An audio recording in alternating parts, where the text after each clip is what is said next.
जो आज का युवा है वो समाज जो है वो इतना बदसूरत होता जा रहा है और उसका कारण है नशा, जो हमारे समाज में आज इस कदर बढ़ चुका है कि समाज का रूप भी मैं समझता हूँ कि ज़्यादा अच्छा होने वाला नहीं है अगर हमने इसको अगर युवाओं को इस बात की समझ नहीं आई। तो इस अभियान पर लेकर के हम संस्थान में जा रहे हैं, प्रशिक्षण संस्थान हैं, आईटीआई हैं, गवर्नमेंट कॉलेज हैं, स्कूल हैं। भ्रमण करने का विचार है तो मुझे जब शुरू में मैं भारत यात्रा पे निकला था तब ये अनुभव हुआ कि साइकिल एक ऐसा माध्यम है जो पर्यावरण के लिए भी ठीक है, आपका स्वास्थ्य सेहत भी अच्छा रहता है, और दूसरे आप अगर अधिक से अधिक लोगों से मिलने की अगर आप सोचते हो तो वो एक साइकिल ही है जिसमें आप गाँव में जाते हो तो लोग आपको समझते हैं कि आप साइकिल पर हैं। तो और दूसरे इसके ऊपर जो मैंने ये झंडे वगैरह लगा रखे हैं वो भी, उसका मकसद भी यही है कि लोगों का एक अट्रैक्शन बने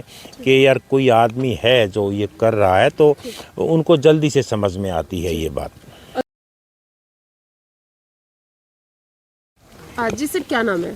सर मैम, मेरा सुभाष चंद्र है और मैं हरियाणा के एग्रीकल्चर मार्केटिंग बोर्ड से रिटायर्ड हूँ। 2020 में मैं सेवा मुक्त हुआ था। मेरा हिसार ज़िले से गांव काली रावण है और ये बात कर रहे हैं नशा मुक्त अभियान की, जिसके ऊपर मैं पिछले 5 महीना से हरियाणा में हूँ। और इसकी जो शुरुआत है वो माननीय मुख्यमंत्री आवास से मैंने 23 अगस्त को मैं रवाना हुआ था और उसमें मैं पूरा हरियाणा करके, और अभी ये मेरा 23वां ज़िला है सिरसा जिसमें मैं पहुंचा हूं और आज मैं रानिया में हूं। इससे पहले की बात करूं तो पूरे भारत के 22 राज्यों का भ्रमण मैं जल और पर्यावरण संरक्षण को लेकर के कर चुका हूं। अभी नशा मुक्त अभियान पर हूं। मेरे साथ पुलिस के सभी टीमें हैं, गगन सिंह सर हैं, इधर मैम हैं। इन सब लोगों के साथ, क्योंकि पुलिस जो है अभी बहुत ही ज़्यादा पीड़ा में है और वो पीड़ा इसलिए है कि जो आज का युवा है वो समाज जो है वो इतना बदसूरत होता जा रहा है और उसका कारण है नशा, जो हमारे समाज में आज इस कदर बढ़ चुका है कि समाज का रूप भी मैं समझता हूँ कि ज़्यादा अच्छा होने वाला नहीं है अगर हमने इसको अगर युवाओं को इस बात की समझ नहीं आई। तो इस अभियान पर लेकर के हम संस्थान में जा रहे हैं, प्रशिक्षण संस्थान हैं, आईटीआई हैं, गवर्नमेंट कॉलेज हैं, स्कूल हैं, उनमें जाकर के एक संदेश दे रहे हैं, क्योंकि यहाँ जो स्टूडेंट हैं वो अलग अलग एरिया से आते हैं और हमारा जो मैसेज देने का तरीका है कि वो अधिक से अधिक लोगों तक जाए। तो मैं समझता हूँ कि ये एक माध्यम है जिससे हम एक आवाज़ उन युवाओं को दे रहे हैं कि शायद किसी युवा के मन में ऐसी कोई आग पैदा हो जाए कि वो इस देश को, समाज को बचाने में अपनी भूमिका कर सके। सर, इस तरह से साइकिल पर भ्रमण करने का कैसे विचार आया मन में? साइकिल पर भ्रमण करने का विचार है तो मुझे जब शुरू में मैं भारत यात्रा पे निकला था तब ये अनुभव हुआ कि साइकिल एक ऐसा माध्यम है जो पर्यावरण के लिए भी ठीक है, आपका स्वास्थ्य सेहत भी अच्छा रहता है, और दूसरे आप अगर अधिक से अधिक लोगों से मिलने की अगर आप सोचते हो तो वो एक साइकिल ही है जिसमें आप गाँव में जाते हो तो लोग आपको समझते हैं कि आप साइकिल पर हैं। तो और दूसरे इसके ऊपर जो मैंने ये झंडे वगैरह लगा रखे हैं वो भी, उसका मकसद भी यही है कि लोगों का एक अट्रैक्शन बने कि यार कोई आदमी है जो ये कर रहा है, तो उनको जल्दी से समझ में आती है ये बात।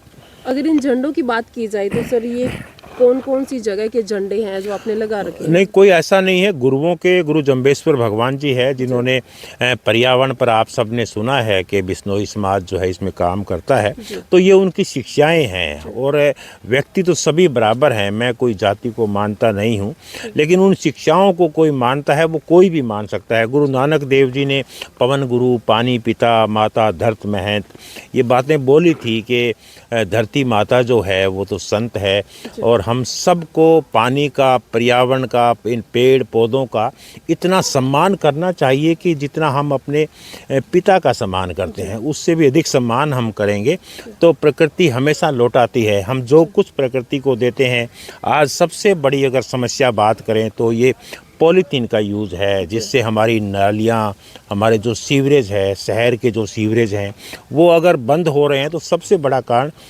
ये पॉलीथीन है और ये बिगाड़ रहा है। तो यही विषय को लेकर के सर साइकिल पर भ्रमण की बात की जाए तो बहुत मुश्किल काम है, यूं कह सकते हैं, क्योंकि अंधेरी भी आती है, तूफान भी आते हैं, सर्दी का मौसम भी होता है। तो नहीं, जैसे आपने पूरे भारत की बात की है, हाँ। तो उस दौरान सर किस तरह का एक्सपीरियंस रहा आप लोगों का? देखिए, आप साइकिल पर हैं और तो ये छोटी छोटी बातें हैं, समस्याएं, जब आप सफ़र में हो तो बाधाएं तो आएंगी, और ऐसा तो कोई भी काम नहीं जो आसान हो। मैं इसको इतना मुश्किल नहीं मानता जितना मुश्किल अगर हमारा किसान अगर खेतों में रात को पानी लगाता है, अंधेरे में काम करता है और देश को अन्न पैदा करके, और अन्नदाता का जिसको हम कह रहे हैं, वो जो काम कर रहा है वो भी बड़ी विपरीत परिस्थितियों में करता है। तो हर काम मुश्किल है, लेकिन ये नहीं कह सकते कि कौन सा काम आसान है या कौन सा मुश्किल है। सर थकते नहीं आप लोग इस तरह से साइकिल पर भ्रमण? नहीं, अगर आपके जुनून से आप काम करते हो, आप पॉजिटिविटी को लेकर के चलते हो कि मैंने तो ये करना है, तो थकने की बात जहाँ तक है तो मैं सीधा, मेरा मानना है कि शरीर का हमारे कोई रोल नहीं है। हमारा ब्रेन जो काम करता है, थकता ब्रेन है, शरीर कभी थकता नहीं। और ब्रेन ने अगर मान लिया कि मैंने जो ठान लिया मैं करूँगा, तो फिर थकान का कोई मतलब नहीं है। सरकार की तरफ से आप लोगों को क्या कुछ सहायता मिल रही है इस साइकिल यात्रा? सरकार से कोई सहायता नहीं मिलती। सरकार से अगर आप कोई काम लेकर के चले हो, उसमें अगर आपको बहुत बड़ी उपलब्धि कोई मिल जाती कोई है, किसी तरह का सपोर्ट हो तो आप सरकार सपोर्ट करती है। सरकार का ये सपोर्ट है कि सरकार एप्रिशिएट करती है कि आप बहुत अच्छा काम कर रहे हैं। जनता को क्या कुछ मैसेज देना चाहोगे सर? जनता को मैसेज बहुत सीधा है कि सकारात्मकता के साथ काम करना है। सभी लोग, मरना सभी ने है, लेकिन मरना कोई चाहता नहीं है। जी सब रहे हैं। मुझे लगता है कि जीना हमें आता नहीं है और हम सब खा रहे हैं। उगाना कोई चाहता नहीं है। खेती से जुड़ना पड़ेगा, धरती माता से जुड़ना पड़ेगा, पर्यावरण, जीव जंतु, इन सब को, ये सब धरती माता की संतान है और इनके साथ मिलकर हम काम करेंगे तो मुझे लगता है कि सब कुछ अपने आप सही होता चला जाएगा। सर पहली यात्रा की बात की जाए तो आपने कब शुरू की थी सर? मैंने जनवरी 2021 से, मैं 2020 में रिटायर हुआ और 21 से मैं यात्रा में हूँ। और वो जो प्रेरणा मुझे मिली थी वो माननीय प्रधानमंत्री जी का एक मिशन था और ड्रीम प्रोजेक्ट था कि जल जीवन मिशन, कि हर घर को नल से जल देना है, और वो रूरल एरिया का एक प्रोजेक्ट था।